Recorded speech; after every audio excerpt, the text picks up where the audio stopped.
在化学面前，一块石头可以粉碎，一块钢铁可以溶解。你看到的收入稳定的贵金属和稀土行业实则是伴随着巨大的安全风险。大家好，我是大卫，我们一起来分析新闻背后的真相。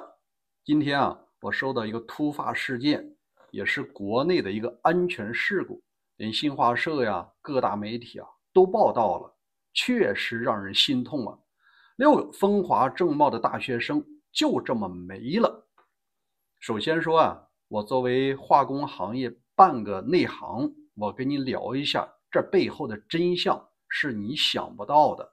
然后呢，对咱们普通人有什么影响？先看官方通报，这是国内一家央企叫中金黄金。中国黄金股份有限公司情况说明公告，我简要给你讲一下节选故事经过。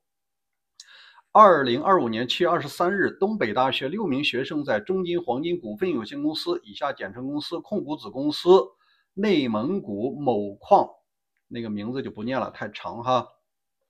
参观学习浮选工艺过程中，因隔山板脱落坠入浮选槽，经全力施救，6人被救出后，医护人员确认已溺亡。后面呢，就是公司对事件不幸遇难者表示深痛哀悼，对伤者和遇难者家属表示诚挚慰问，并对此产生的社会影响深表歉意。特此公告。2025年7月24日。说句实话，作为半个化工人他讲的是明显是美化了，或者说是避重就轻。浮选那可不是一般的东西。我跟你讲一下我在国内的山东、内蒙包括福建、湖南、湖北，它都有一些贵金属的矿，我们和这些行业合作过，太熟悉了。采矿呢，它一共是分3个环节。你看那个采矿石埋杂要崩一下，崩成的那个这么大块的石头不够，它下一个环节就是选矿，而出事了就是个选。说简单点，就把那些大石头在那个球磨机里磨成碎末。最后一个环节是什么呢？把它放在那个大池子里。我说的是把这些沫沫200沫的小沫沫，然后呢加上一些液体药水，然后进行剧烈的搅拌。怎么搅拌？它是把里边的金属元素，包括稀土也好、金也好、银也好铜，它沫沫呢，它往上浮起来，它需要大量的高速的旋转的。浮起来以后，有个东西一刮，就把那刮走了，剩下的就是那个石头渣子。你就清楚，人如果掉在这里边，它可能是个什么情况？其中呢有2个词儿，一个叫黑药，一个叫黄药。我呢给你讲一下这里面是什么你就清楚了。这个报告是7个选矿药剂产生对大鼠的急性毒性及危害分类，这是上海化工研究院发表在这个职业与卫生应急救援2025年2月版本，你可以在官网上看到这个消息。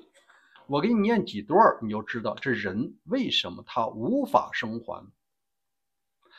选矿药剂主要是选矿提炼中所采用的起泡剂、萃取剂和抑制剂，关键是后面就是它是否有毒。矿山现场使用的传统药剂大多不考虑毒性，且投入量大，存在多种需高度关注的物质，如致癌、致畸、高持久性生物蓄积的物质。尽管新型选矿药剂效率高、用量少，但往往成本过高，工业受到限制。在药剂研发方面，研究者更多的是注重药剂的性能，而忽略药剂本身的毒性。同时，这些药物会大量的在水体、大气和空气中进行富集，并长期存在，直至污染环境。这位搞化工医疗的说得很清楚了，这些萃取剂、起泡剂它实际上是有毒性的，而且在高速旋转的这池子里你人是很难起来的，所以说进去生还几率是极低的。那我们所要说的是什么呢？这件事儿背后啊可能出现的问题。第一个，那个隔板本身是钢的，为什么同时站上去6个人？这个是督导不力吧？至少说厂方没有告诉这些学生不能同时站这么多人，这很危险，掉进去那没个好。第二个问题呢，这里面涉及了一个管理隐患的事儿，是因为这个官微啊，他说过在2025年的1季度换过新的，但是呢，他后边的支架没换，也就是讲，突然站上这么多人呢，那个东西他没有禁住。但是啊，有钢铁行业的专家说了，说正常的钢板以每平方米的承重可以达到500公斤，你说就是说同时站5、6个人站在1个平方米，它都不会掉下去，它为什么呢？我告诉你啊，在今年的1季度吧，还是4月份几月份，泰国缅甸那块不是出现一个地震吗？那个地震就把泰国在建的一个大楼给震塌了。那楼呢，好像是什么应急管理局的，还是某个局的，还是泰国一个很重要部门的局，就倒了。这楼还没盖好呢，它为什么倒了呢？后来这个所在国啊，他们查出原因来了，说使用的钢筋呢标号不对。为什么？因为这个钢筋是当地一家华人企业制作的，而且呢，这个钢筋是用那种废旧回收的那个钢做的，它不是大工厂做出来的钢筋，所以说它的钢筋啊，它脆度就比较大，它没有那么大的韧性，里边也有一些沙眼和杂质，它根本达不到施工要求，所以说是缅甸啊一个地震就把邻国的泰国的楼去震塌了。你看，钢筋虽然说粗还是那么粗，钢板还是那么厚，但如果说它用的是回收的钢搞的这个东西，里面有杂质和沙眼儿，这个它就禁不住同时几个人了。所以最终官方会给出这个调查报告，但是呢，我们要知道分析出哪里可能出现的原因，无非就是人不应该占那么多。第二，这个板子呀不对，它一定是质量有问题了。那剩下的事啊，那我们每个人该怎么说呢？我想说，深层次的讲呢，东北大学它是一个985、211的名校，中国排名也是前50的，能学这个专业、能上这个大学都是600多分的高材生，都是尖子。但另一个深层次原因是啊，这个行业它有风险，采矿的贵金属、稀土啊，什么采金、采银、采铜啊。